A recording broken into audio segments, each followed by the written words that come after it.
Le projet Maître viticulteur, c'est un projet unique, entièrement sous forme de vidéo, avec énormément d'images. Maître viticulteur, scène 1, prise 1.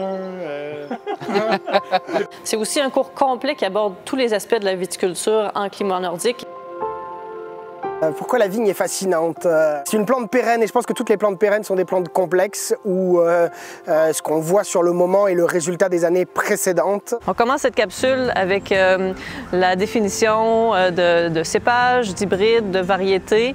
Le choix des cépages passe par plusieurs critères de sélection. Le nombre de degrés jour, le nombre de jours sans gel aussi va avoir une importance. Un autre critère important dans le choix du cépage, c'est le rendement qui va être lié à la rentabilité.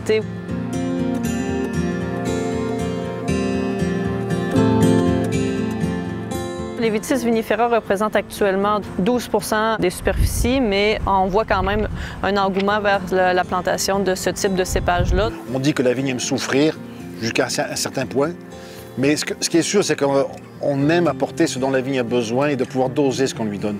Au DuraClub, on a ainsi pu collaborer à l'élaboration de grilles de fertilisation pour la vigne, à la conception de fiches pour les cultures de couverture dans les vignobles, améliorer la lutte phytosanitaire, tout un tas de sujets vraiment divers et variés, tout le temps en évolution, puisque cultiver de la vigne au Québec est tout un défi. La nature a relativement horreur du vide et il faut savoir que tout sol laissé à nu va se voir colonisé de plantes, de mauvaises herbes si on ne les a pas choisies, sélectionnées quand on gère des mauvaises herbes pour pouvoir intervenir au bon moment, de la bonne façon et avec les bons outils. En viticulture, contrairement à d'autres cultures au Québec, nous n'avons pas un grand nombre de produits homologués. C'est pour ça qu'il est rapidement intéressant de s'intéresser aux autres méthodes que la lutte chimique. Naturellement, je vois ces dernières années de plus en plus d'augmentation vers le désherbage mécanique et donc un basculement du chimique vers le mécanique. Je veux dire, il y a 20 ans, je voyais du pissenlit, je vais aller tondre. Pour moi, s'il y avait un problème. Maintenant, je vois le pissenlit, je souris, c'est beau, ça brise un peu les graminées, un peu, ça veut dire qu'on a une racine pivotante dans le sol. Le plus qu'on a de plantes, plus qu'on a une architecture dans le sol qui va être différente, donc elle va aller plus profond, elle va faire l'appel à des micro-organismes différents aussi. Dans un champ de vigne, les vignes en elles-mêmes vont occuper environ un tiers de l'espace. 2 tiers de la superficie sont donc à valoriser et peuvent l'être et doivent l'être pour améliorer la santé des sols dans nos vignobles en général, améliorer la biodiversité. L'image qu'on se fait d'un vignoble a beaucoup changé. C'est un vignoble où l'entrerang est vivant, l'entrerang est réfléchi et l'entrerang vient embellir et ajouter une plus-value au vignoble.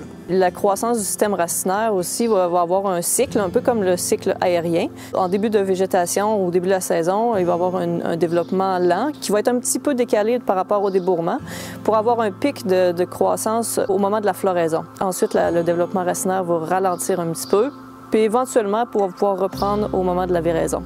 Je ne parle pas encore assez son langage. J'ai toujours dit que si une plante pouvait parler, là, on avancerait plus vite. Une plante, ça nous parle à sa façon, donc à nous de comprendre. Puis on a les moyens aujourd'hui, bon, visuels et puis encore une fois un peu plus professionnels, techniques, scientifiques et tout. Pour un vigneron aguerri, c'est un vigneron qui est dans ses vignes. On en apprend tout le temps, tout le temps. La plantation, effectivement, c'est une étape unique, en fait, qu'on va faire une seule fois dans la vie d'une parcelle, idéalement.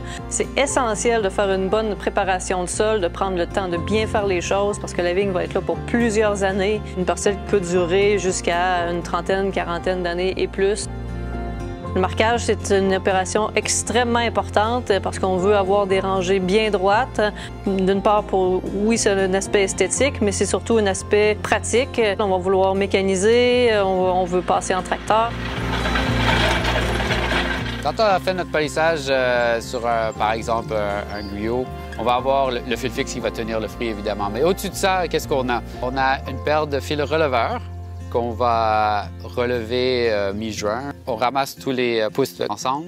Et après ça, il y a un fil fixe au-dessus de ça, où on espère que la vigne va venir se vriller. Et après ça, elle va repousser. Et on a une autre paire de fils releveurs qui va les ramener ensemble pour qu'ils aillent chercher un fil fixe plus haut, où elle va aller se vriller.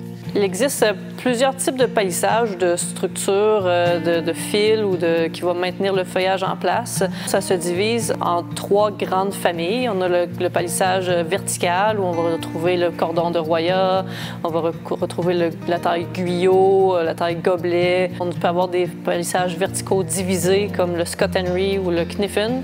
Si on conserve l'apex, la plante va pouvoir se concentrer de façon continue sur la production de ses fruits, sur la production de sucre, plutôt que d'avoir une réorganisation de son système hormonal par le développement des entrecœurs.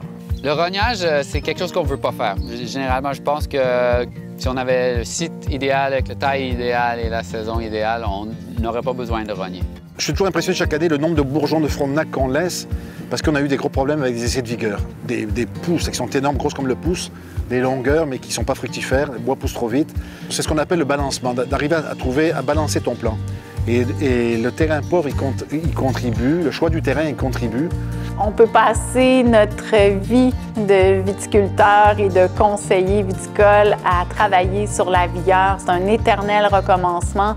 Il y a tellement de facteurs qui influencent la vigueur, mais pour moi, c'est ce qui fait la beauté puis le défi à relever, d'avoir des vignes en équilibre. Oui, l'hiver québécois, c'est dur en effet. C'est sûr que les vignes viennent de la Géorgie, viennent d'un climat beaucoup plus chaud originellement.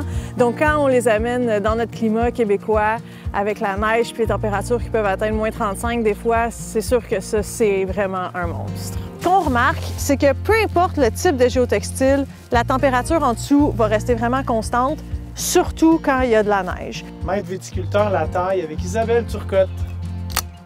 La taille, on aimerait avoir une recette gagnante qui fonctionne partout, dans tous les vignobles. Ça serait beaucoup plus simple, mais il faut pouvoir s'adapter au matériel qu'on a. Pourquoi il faut tailler? La liste est quand même assez longue. Déjà, il faut donner une structure à la plante, optimiser l'ensoleillement du feuillage et des grappes. Une année après que j'avais acheté, j'ai fait venir un monsieur pour faire du drainage, puis c'était début mai, puis il a dit « Hey, je pense que tu as trop coupé tes vignes, là. Ils ont l'air morts. » J'ai dit « Je pense que ça va bien aller. Je pense que ça va bien aller. » Puis quand il est revenu au mois d'août, il a dit « Ah ouais, ça marche. » L'ahoutement, c'est un processus physiologique où le périderme des sarments change drastiquement au mois d'août. Puis c'est vraiment un signe de la période de dormance pour la vigne. Les redoux pendant l'hiver, je trouve que c'est vraiment un sujet intéressant parce qu'avec les changements climatiques, on en voit de plus en plus. Quand la vigne commence à sentir des températures un peu plus chaudes, oui, elle va perdre un peu de ses métabolites, mais ça prend de nombreuses heures, nombreux jours avant d'avoir un impact vraiment significatif sur la rusticité. Ici, on est reparti de zéro. Trouver un bon terroir, trouver un bon emplacement, essayer des cépages, essayer des vinifications.